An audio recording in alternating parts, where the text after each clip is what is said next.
জনগণের সরকার হওয়ার পূর্ব পর্যন্ত আপনাদেরকে এই ছোটখাটো স্বার্থগুলো এক পাশে রেখে বাংলাদেশ রাষ্ট্রের জন্য, বাংলাদেশের জনগণের জন্য ঐক্যবদ্ধ হতে হবে। এবং এই ঐক্যবদ্ধ হওয়ার কোনো বিকল্প নেই।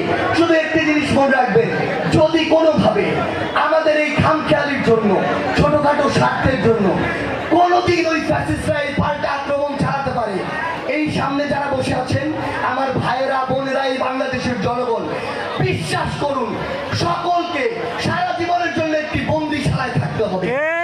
আমরা এই বন্দিশালায় আর থাকতে চাই না। শুধু একটি কথাই বলবো, এই বাংলাদেশকে যদি আমরা বাংলাদেশের জনগণের মতো করে চালাতে চাই, আমাদের প্রত্যাশিত স্বপ্নের বাংলাদেশ দেখতে চাই, তাহলে আমাদের এই ছোটখাটো স্বার্থগুলোকে এক